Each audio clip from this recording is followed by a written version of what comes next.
It didn't completely resolve all of his symptoms, but it brought them down to a very manageable level for years.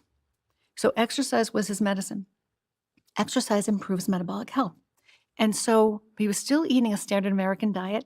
He'd never tried any dietary changes before. And then what happened is, as he entered his 60s, the depression and anxiety started to rise in the background.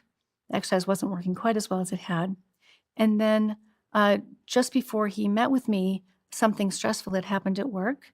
And it was essentially a shift in his job description, which was making him anxious.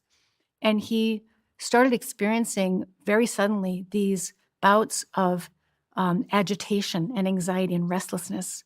And exercise being his medicine, he would cycle on the weekends, and at night, if it was happening on a weeknight, a work night, he would be walking because he couldn't bike at night when it was dark. He would walk sometimes 8, even 25 miles to try to get rid of this excess energy.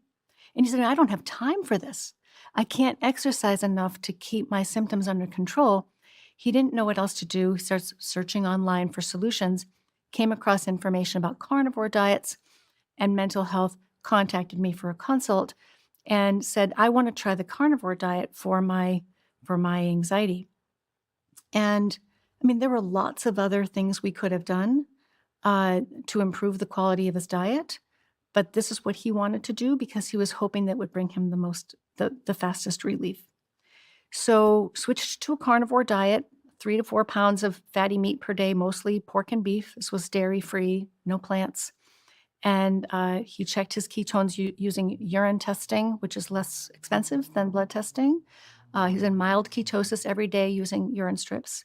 And he started to improve by week 3. By week 6, his score was 0 on all his depression and anxiety scales. He had no symptoms at all of depression and anxiety, not just of those recent extreme symptoms that he was experiencing, but the symptoms that went back his entire life that had never completely resolved before. So he said, I've never felt this well in my entire life.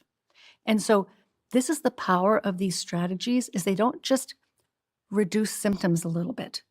They actually have the power to heal the underlying problem in ways that, I mean, this is a phrase I've heard so many times. I feel better than I've ever felt in my entire life. You don't hear that when you prescribe medications for people generally.